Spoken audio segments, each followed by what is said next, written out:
નમસ્કાર ખેડૂત મિત્રો, સ્વાગત છે તમારું આ અમારી તાજા બજાર ભાવની ચેનલમાં। તો આજના આ વિડીયોમાં કપાસની આવક હવે તૂટવાની સંભાવના સાથે જ રૂખોળ બજારની સ્થિતિને, વાયદા બજારમાં થતી તેજી મંદીને સાથે જ આજના કપાસના બજાર ભાવ અંગેની સંપૂર્ણ માહિતી મેળવતા પહેલા વિડીયોમાં બન્યા રહેજો ને ચેનલમાં નવા આવ્યા હોય તો ચેનલને સબસ્ક્રાઇબ કરી લેજો।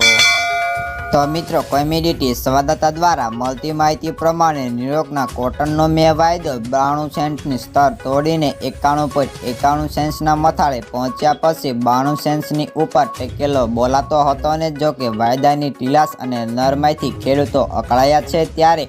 ન્યુયોર્કના વાયદાની અસરથી ઘરેલું બજારમાં શંકર ઘાસડીએ ખાંડીએ 150 ઘટીને 61,000ના ભાવ બોલાઈ રહ્યા હતા। ત્યારે મિત્રો, માર્ચ અંતની રજા નજીક આવવાને લીધે ઘણા બધા યાર્ડોમાં આવક પણ અટકાવી હતી ને પરિણામે કપાસની કુલ આવક પર અસર થઈ હતી ને આવક ગઈકાલે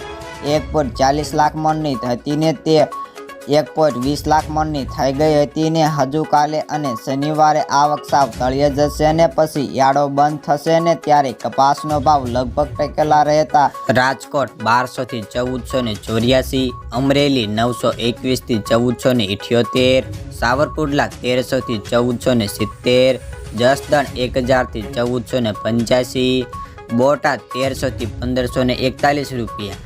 મહુવા 950 થી 1340, ગોંડલ 1100 થી 1476, કાલાવાડ 1235 થી 1442, જામજોધપુર 1250 થી 1476, ભાવનગર 1245 થી 1465 રૂપિયા, જામનગર 700 થી 1505, બાબરા 1279 થી 1511,